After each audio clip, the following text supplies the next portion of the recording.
mucha más que la que nosotros podríamos aportar. Si el movimiento planteó para verificar, democracia, sindical y más salario, yo creo que ya cuando el movimiento se va consolidando tiene que demostrar ambas cosas. La democracia sindical tiene que ver con la decisión de la base. Entonces el movimiento se empezó a dar su forma de organización en donde la base jugaba el papel central desde el centro de trabajo. O sea, las propuestas que acá se generaban en la elección se concentraban y la gente regresaba a esos consensos, como decía el maestro Lesba, a una dirección política que en todo tuvo que enfrentar momentos muy complejos. El primer secretario general fue nuestro compañero Delfino Paredes, en un momento y en una circunstancia extremadamente complicada. O sea, el chavismo sindical todo y el gobierno todo en contra de este movimiento.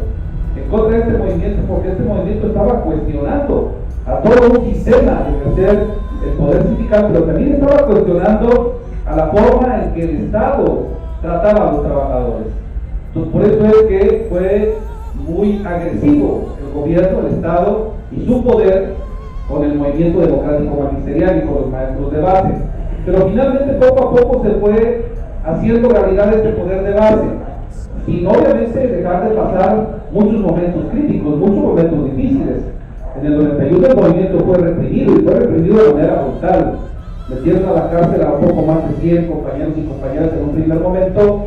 Finalmente nos quedamos 15, al final salimos 8, se quedaron 7 y las dificultades de allá adentro, las dificultades de acá afuera, con la coordinación, porque no había experiencia de cómo tratar a la dirección política.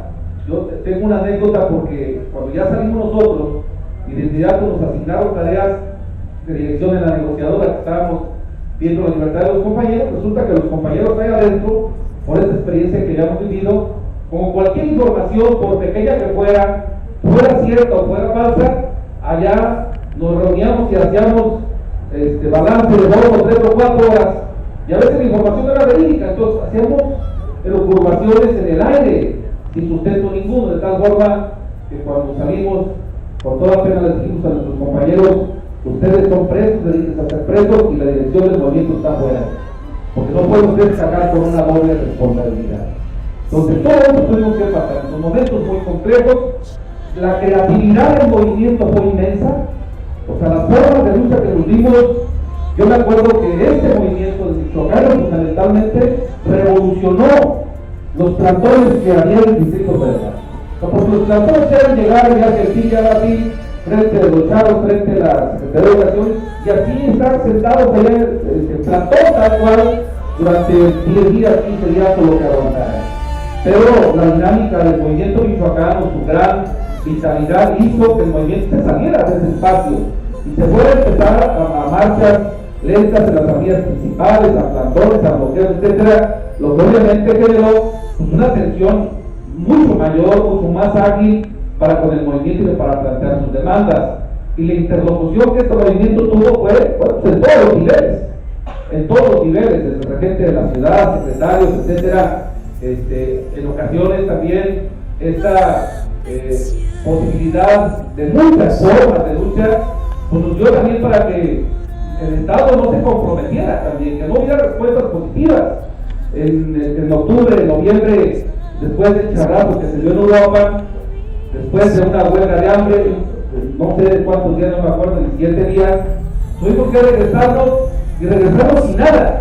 Y esa fue la decisión de los maestros de Michoacán, regresarnos sin nada. Y nos regresamos unidos, y nos regresamos a continuar la lucha del 91 hasta el 94, cuando surge el movimiento de bases. Ese movimiento amplio nuevamente de todos los maestros de Michoacán, en todo el movimiento democrático, con su experiencia, fue y se puso al frente todo.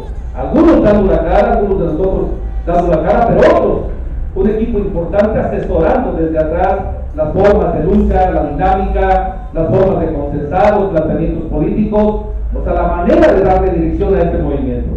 Yo creo que estos esfuerzos del Pino en el primer comité, de Solache con Juan en el segundo, porque se lo compartieron, y la experiencia del movimiento de bases, daba para que Michoacán, junto con Oaxaca, finalmente se consolide como la dirección de la CENTE en una etapa importante, y me parece que ahora todavía puede estar vigente esa etapa. Pero en ese tiempo, como decía el maestro Lesban, la forma en que se condujo al movimiento era con muchas dificultades, no había recursos de ningún tipo, y la gente del movimiento, los maestros de base, muchas organizaciones solidarias fueron las que sostuvieron al movimiento con sus cooperaciones desde las escuelas. Yo recuerdo que acabo de estar en un congreso no solo de mineros nacional en la Ciudad de México, ahí tuvo la sesión 71, que en esos años de los 80 y 90 fue un sindicato muy solidario con el movimiento democrático magisterial. Ellos nos ayudaron mucho a consolidar y a dar viabilidad a ese movimiento. Entonces el movimiento fue educativo y el movimiento fue congruente. El planteamiento de la democracia sindical se llevó a la práctica en los hechos, y eso hizo que la gente se emocionara, que la gente se entusiasmara. Y fue congruente también porque estuvo reivindicando las demandas del magisterio, luchó por más salario, por más prestaciones, por no muchas cosas. Pocas condiciones tuvimos de alcanzar triunfos en este paralelismo que vivimos durante 6 años, pero creo que después pudo consolidarse ese sentimiento y esa lucha y encontrar algunas respuestas, algunos resultados, todo obviamente en base a la unidad de los maestros del Michoacán.